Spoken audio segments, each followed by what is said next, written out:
కట్టుకుంటున్నాను sir.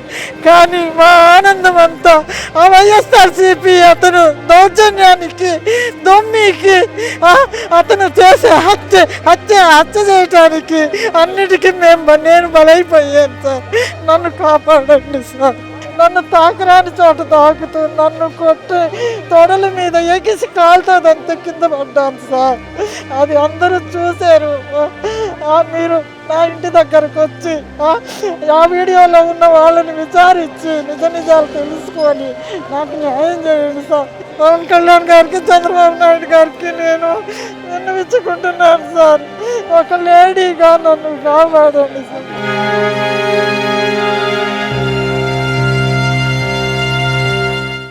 Sir నా భర్తకి ఆరోగ్యం బాగలేదు సార్.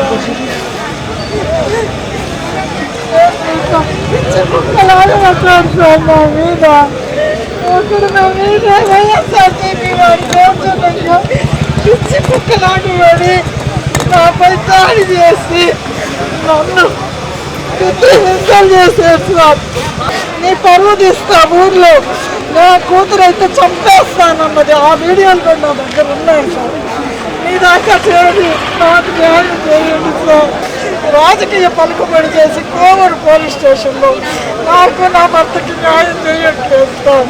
దుష్ప్రచారం చేస్తూ మమ్మల్ని ఎంతైనా ఇది చేయాలి, కోవూరులో పరువు తీయాలి అని ముగ్గురు భార్య భర్త కూతురు ముగ్గురు కలిసి ఈ విధంగా చేస్తున్నారు సార్. ఎక్కడ న్యాయం సార్?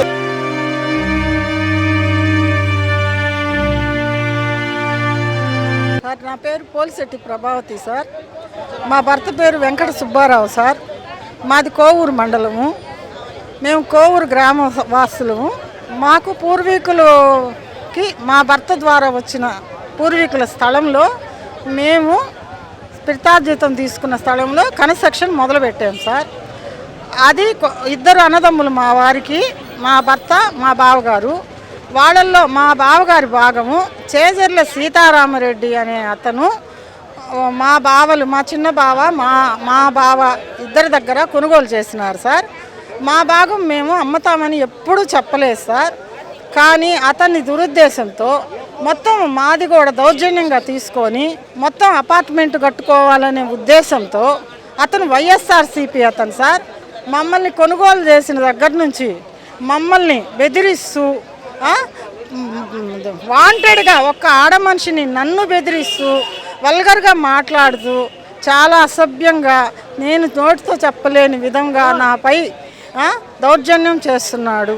చేసిన కొత్తలో ఇరువురి మధ్య సూర్య హక్కులు అన్నీ మాట్లాడుకొని కాగితాలు రాసుకొని కట్టుకున్న గోడని పగలగొట్టగా నేను అడిగితే నువ్వు యూఎస్ఏ కూడా పోలేవే, నిన్ను చంపేస్తాను అని చెప్పి చేజర్ల సీతారామరెడ్డి అతని భార్య చేజర్ల విమల ఆ రోజు నన్ను బెదిరించినారు.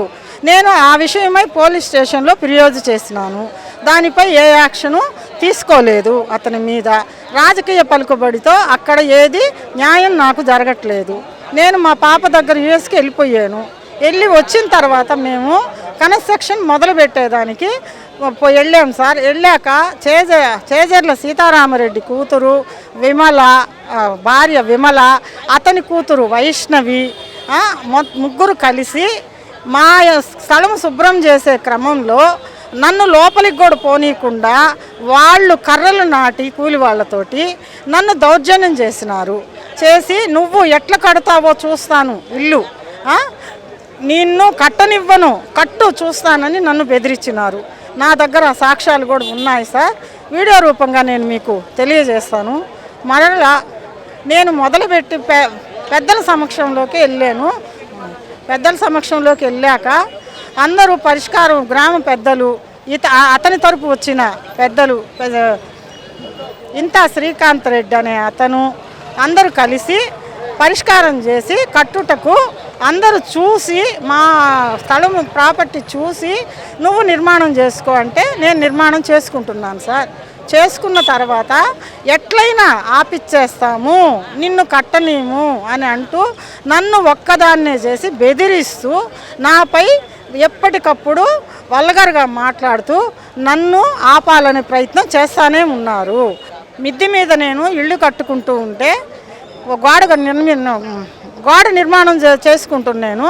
కింద వైబ్రేట్ మిషన్తో మా ఇంటి హద్దు కూడా పగలగొట్టాడు. నేను కిందకు వచ్చి ఎందుకు పగలగొడుతున్నావు, అది పెద్దల సమక్షంలో మా హద్దు గోడ కదా, పగలగొట్టబాక, మనం మాట్లాడుకోనే కదా చేసింది అని అంటే, నువ్వు ఏందే నాకు చెప్పేది అని వల్గర్గా తిట్టి, నా కులం ఎత్తి, నా ఇంటి పేరెత్తి నన్ను దుర్భాషలాడుతూ పగలగొట్టు అని దౌర్జన్యంగా పగలగొట్టినాడు. ఆ తర్వాత నేను నా భర్తకి ఫోన్ చేస్తే మేస్త్రికి ఫోన్ చెయ్యి అని చెప్పి నేను కూడా వస్తున్నానని చెప్పినారు. చెప్పాక నేను ఈ లోపల మేస్త్రి వస్తే, అన్నా చూడన్నా అంతా మాట్లాడుకోనే కదా మొదలుపెట్టింది, అతను అక్కడ కొడుతున్నాడు, కొట్టొద్దు, రేపు మాట్లాడుకొని మళ్ళా చేసుకుందామని చెప్తున్నాను అని చెప్పాను. కానీ అతను లంజా కొడతా లంజా అంట నా మీదకి అసభ్యకరం మాటలతోటి ముగ్గురు చేజర్ల సీతారామరెడ్డి, చేజర్ల విమల, వాళ్ళ కుమార్తె వైష్ణవి ముగ్గురు కలిసి నాపై వచ్చి నన్ను కొట్టి, నా ఇంటి లోపలికి వచ్చి నన్ను కొట్టి, నన్ను వీడియో తీస్తూ, నేను ఆత్మరక్షణకి రాయి తీసుకుంటే ఆ రాయిని పోలీస్ స్టేషన్లో చూపిస్తూ నాకు న్యాయం జరగకుండా పొలిటికల్గా రాజకీయ పరంగా ఆ వైఎస్ఆర్సీపీ వాళ్ళతోటి నాపై దౌర్జన్యం చేస్తూ నా కేసు ఫైల్ కానీయకుండా చేస్తున్నాడు. నేను పోలీస్ స్టేషన్కి వెళ్తే అక్కడ కేసు ఫైల్ చేయనీయకుండా, మా వీడియోలు చూడకుండా వాళ్ళు నేను పట్టుకున్న రాయినే చూపిస్తూ, ఎస్ఐ గారు ఎవరు కొట్టింది, ఎవరు చేసింది కనపడుతుంది అంటూ నా విషయమే ఆయన వినకుండా, మా గురించే ఆయన తెలుసుకోకుండా కేసు ఫైల్ చేయకుండా ఉన్నారు. నేను ఈ క్రమమై నేను నెల్లూరు జిల్లా ఎస్పీ గారికి అర్జీ పెట్టుకున్నాను. జిల్లా ఎస్పీ గారు కోవూరుకి పంపిస్తే అది తీసినా కానీ వాళ్ళు ఏ యాక్షన్ తీసుకోలేదు. మళ్ళా నేను నెల్లూరు రూరల్ డిఐజీ కాడికి వచ్చి ఆయనకి చెప్పుకోగా ఆయన వెంటనే ఫోన్ చేసి, ఒక ఆడ మనిషి నీ దగ్గరికి కొట్టారు అని వస్తే నువ్వు ఇప్పటికి ఫైల్ చేయకుండా ఏం చేస్తున్నావు అని ఆయన్ని చెప్పి వెంటనే చేస్తారు వెళ్ళమ్మా అన్నాడు. నేను వెళ్ళిన తర్వాత ఆ రోజు నాకు ఫైల్ చేశారు. చేసిన తర్వాత నేను మరలా నా కన్స్ట్రక్షన్ దగ్గరకు వచ్చి నేను మళ్ళీ కన్స్ట్రక్షన్ మొదలు పెడితే నన్ను నోటితో చెప్పలేని విధంగా ఇంటి పక్కన తిరుగుతూ ఉన్నాడు. అయినా ఓర్చుకున్నాను.